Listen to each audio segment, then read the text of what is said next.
অবশ্য তিশার পরিবার। হ্যাঁ ভিউয়ার্স, ঠিকই শুনেছেন, মুস্তাক এবং তিশার প্রেম কাহিনী কম বেশি সকলেই জানে। 18 বছরের তিশাকে বিয়ে করেন 7 বছর বয়সে। কেটে যাওয়ার পর কেন মুস্তাককে হঠাৎ জামাই হিসেবে মেনে নিলেন তিশার পরিবার? তবে কি তিশা মা হতে চলেছে? সাধারণত মেয়ে প্রেগন্যান্ট হলে এমনিতেই পরিবার থেকে জামাইকে তো কোনোভাবেই প্রেগন্যান্ট হতে পারে না। কারণ হচ্ছে তিশা মুস্তাকের বয়সের তফাৎ প্রায় 42। তাছাড়া মুস্তাকের বয়স তিশার থেকে অনেক বেশি। নেটিজেনদের তাদের পক্ষে অসম্ভব। তাছাড়া তিশা এখনো স্কুলে পড়ছে, তাই এখন হুট করেই তার সন্তান নেওয়াটাও অসম্ভব। তাহলে কোন কারণে মুস্তাককে জামাই হিসেবে মেনে নিল তিশার পরিবার? নাকি সমস্ত রাগ অভিমান ভুলে জামাইকে বুকে টেনে নিয়েছে তিশার বাবা? সে সময় তাদেরকে নিয়ে বেশ আলোচনা হতো। তিশার পরিবার জানায় মুস্তাক তাদের মেয়েকে জোর করে কেই বা মেনে নেবে। মুস্তাক এবং তিশাকে দেখে স্কুলে যাচ্ছে।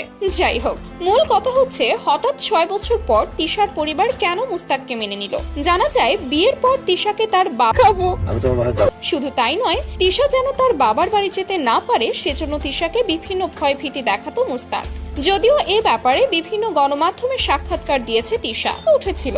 জানা যায় প্রতি রাতে তিশার উপর শারীরিক নির্যাতন করত মুস্তাক। শুধু তাই নয়, বিভিন্ন সময় তিশাকে যৌতুকের জন্য মারধর পরিবার রেহাই দিচ্ছে।